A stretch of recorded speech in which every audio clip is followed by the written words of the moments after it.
मित्रांनो, अजून एक नवीन ब्लॉग मध्ये. तर आत्ता मी आहे प्रयागराजमध्ये स्टेशनवरती आणि आम्ही काल आलेलो, नांदेडवरून काल निघालेलो. आज सकाळी 4 वाजता पोहोचलो इथं आणि खूप इथे एवढी थंडी आहे, एवढं जास्त धुकं वगैरे तुम्ही बघू शकता सगळीकडे. खूप जास्त थंडी आहे आणि आता आम्हाला जायचं आहे संगम नदीला. तिथं आम्ही स्नान वगैरे करणार, सगळ्या गोष्टी होणार, तिथं पूजा वगैरे आम्ही सगळं काही करणार आणि मग तिथून नेक्स्ट प्लेसला जाणार आम्ही. आत्ता आम्ही आहोत प्रयागराजमध्ये. तर खूप जास्त धुकं आहे आणि खूप जास्त थंडी आहे, तुम्ही बघा इकडं. तर आम्ही पूर्ण फॅमिली आलेलो आहे आणि आमच्यासोबत आहेत पवन भैया. आत्ता आम्ही निघणार आहोत थोड्या वेळात. तर मित्रांनो, तुम्ही बघू शकता इथे एवढं धुकं आहे की पोल पण नाही दिसत, एवढं जास्त धुकं आहे. आपल्याकडे एवढं नसतं. तर आता आम्ही निघालो. आता आपण जाऊ संगम नदीला आणि गेल्यानंतर तुम्हाला दाखवतो तिथं काय काय आहे, काय काय नाही. ओके. तर आता आम्ही चाललो संगमवर आणि हा ॲटो घेतला आम्ही. आणि मेन स्पेशल म्हणजे इथे ॲटो दिदी चालवतात, तो खूप भारी वाटला.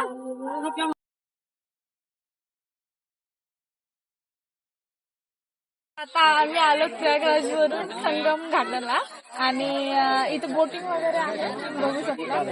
आणि आता आम्ही इथे पूजा वगैरे केल्यानंतर आम्ही दुसरीकडे जाणार, दुसऱ्या संगमला.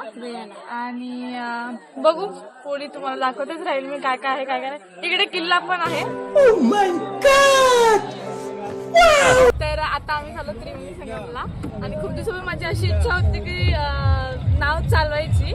आपण तेव्हा मला विचारूत आणि बघू पुढचं त्यांनी काय बोलतात. चालू दिलं तर ठीक आहे, नाही तर बघू. चालू त्रिवेणी संगमला आणि मस्त टाकवा तर मस्त असं करत चालू. वल्लावरे टाकवा माहिती असेल तुम्हाला. बाप को मत सिखा चल. तर आता चालले त्रिवेणी संगमला स्नान करायला.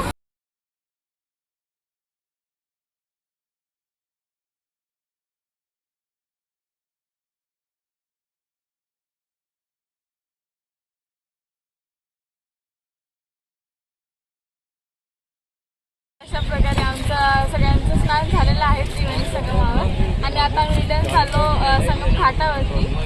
आणि आता तुम्ही बघू शकता किती छान वातावरण आहे, पक्षी वगैरे मस्त.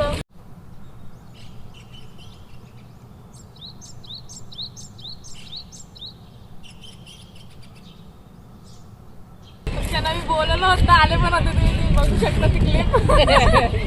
तर मित्रांनो, त्रिवेणी संगमवर आमचं दर्शनही झालं, आमची स्नानही झाली खूप छानपैकी.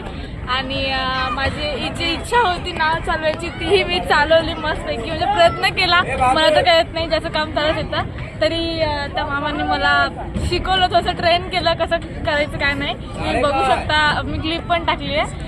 आणि तर हा आजचा ब्लॉग आपण इथंच एंड करू. सांगा तुम्हाला कसं वाटलं, काय नाही ते. आणि जर छान वाटलं तर नक्कीच माझ्या चॅनलला लाईक, कमेंट आणि सबस्क्राईब करा. थँक्यू. आणि नेक्स्ट पार्टमध्ये नक्कीच भेटू.